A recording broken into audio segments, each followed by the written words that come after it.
Vous m'avez fait demander. Oui, entrez et asseyez-vous. Qu'est-ce qu'il y a?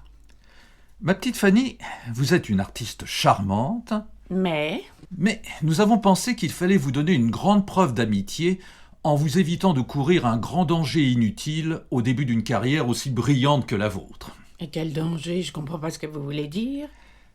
Ma petite Fanny, je me suis trompé.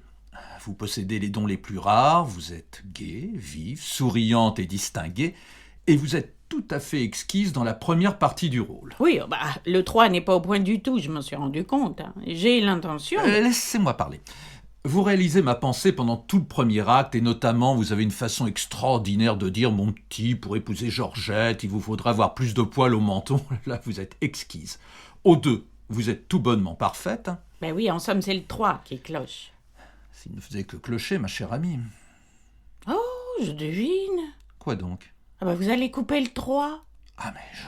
Ah ben non, ne faites pas ça. Ne faites pas ça. N'écoutez pas les conseils qu'on vous donne. Je vous jure que c'est un acte admirable. Ah, mais admirable, certainement, et je n'ai pas l'intention de le couper.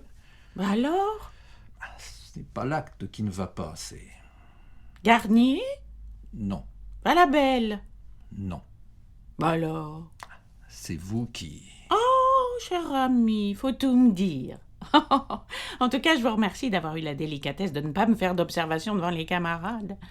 Alors dites, dites vite ce qui ne va pas, car avant tout, il faut qu'elle aille, votre pièce, votre belle pièce. Allez, dites-moi ce que je donne mal. Voulez-vous que je vous donne plus de sensibilité ou plus de profondeur? Qu'est-ce que vous voulez que je vous donne? Je voudrais que vous me donniez votre rôle. Comment mon rôle? Oh, ne vous mettez pas en colère et comprenez-moi bien.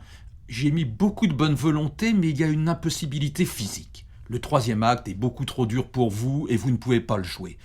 Et nous avons pensé qu'il était inutile de s'obstiner davantage. Quand un rôle ne va pas, eh bien on le laisse à une autre et plus tard on a sa revanche. Remarquez bien, ma chère amie, que je ne vous reprends pas le rôle. Je suis allé vous l'offrir à Dinard cet été, je vous l'ai donné, ce rôle est à vous, et il est tellement à vous que vous pouvez en disposer. Alors, rendez-le-moi. Qu'est-ce que vous avez?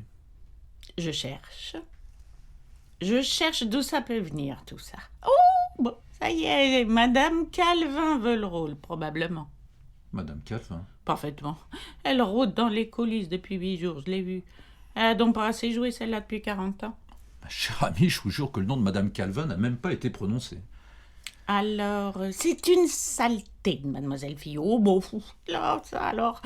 Oui, je m'en doutais. Mademoiselle Fillot n'est pas contente du rôle qu'elle joue, elle veut le mien. Mademoiselle Fillot, qui n'est fidèle ni à son amant riche, ni à son amant de cœur, n'a probablement pas hésité à aller venir vous voir ce matin à votre réveil. Oh, ma chère amie, je vous en prie. Oui, mademoiselle Fillot, qui peut pas dire 2 lignes sans aller demander conseil à Lettner ou à madame Kolb.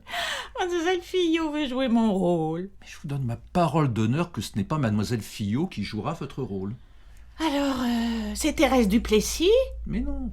Bah alors quoi? Personne n'en veut donc de votre rôle? Mademoiselle, ce que vous venez de dire m'autorise à employer un autre ton et je vous somme de me rendre immédiatement votre rôle. Jamais, monsieur, jamais. Ce rôle est à moi et je le garde. Voilà 1 mois et demi que je répète avec une ponctualité, un acharnement que je ne saurais trop recommander à mes camarades.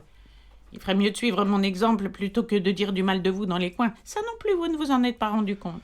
Je ne me rends compte que d'une chose, mademoiselle, c'est que vous ne pouvez pas jouer le 3e acte. C'est peut-être parce qu'il est moins bon que les 2 premiers. Mademoiselle, je vous interdis de juger ma pièce. Et moi, je vous interdis de me juger avant la générale. Il me faut le public, moi, pour être bien. Je ne peux pas me donner devant le souffleur et le machiniste. Tenez, écoutez, donnez-moi encore 3 jours et j'arriverai à faire ce que vous voulez. Allez, oubliez les paroles blessantes que je viens de vous dire. Trop tard, mademoiselle. Non mais écoutez-moi, attendez, je veux garder ce rôle, je l'adore, je l'ai pas encore dans la bouche, je l'ai dans la peau. Je suis en train de chercher mon cri à l'entrée du baron. Mais il n'y a pas de cri, mademoiselle, il y a toute la scène avec le beau-père. Oh, quelle est belle cette scène-là. Ah oui, c'est entendu, elle est belle, elle est admirable, seulement que voulez-vous, il faut qu'elle soit jouée. Elle le sera dans 3 jours. Mais non, pourquoi attendre 3 jours? Dans 3 jours, il faudra recommencer la même discussion. Je croyais pourtant m'être fait comprendre. Mais vous n'allez pas recommencer à me demander... Oh, mademoiselle, ne m'obligez pas à vous dire la vérité. Mais quelle vérité? Donnez-moi votre rôle et restons-en là. Mais je veux savoir la vérité.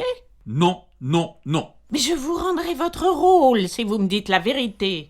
Eh bien, mademoiselle, vous êtes très mauvaise au troisième acte. Je suis mauvaise. Oui, mademoiselle, vous n'avez ni l'accent ni le mouvement, vous restez perpétuellement froide, élégante et distinguée. Eh bien, ça ne suffit pas. Lorsqu'une femme du monde est trompée par son amant, sa bonne éducation s'efface et on n'a plus sous les yeux qu'une femme acharnée, violente, ordurière s'il le faut. Eh bien ça, mademoiselle, vous ne le donnerez jamais. Jamais. Non, mademoiselle, jamais. Il vous manque certaines qualités que le travail, que la meilleure volonté ne peuvent pas donner. On a ça dans le sang ou on ne l'a pas. Vous n'avez ni force, ni puissance, ni souffle. Votre talent n'est fait que de... Mon talent. Oh, j'en ai peut-être plus que vous, du talent. Moi aussi, je vais vous la dire, la vérité. L'exposition de votre pièce ne tient pas debout. Le second acte est chippé au scandale de bataille. Le troisième acte est invraisemblable. Et le tout est écrit en charabia. Espèce de petite cabotine qui vous permettait... Cabotine. Cabotine.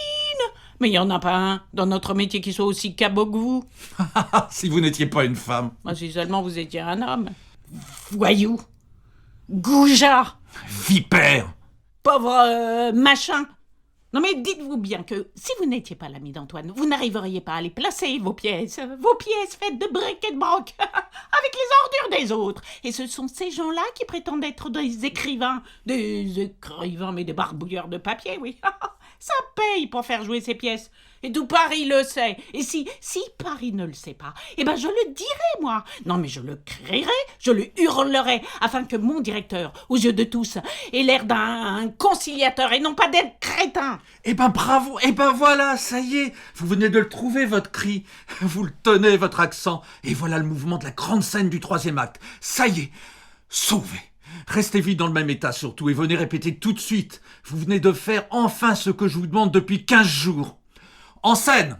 En scène!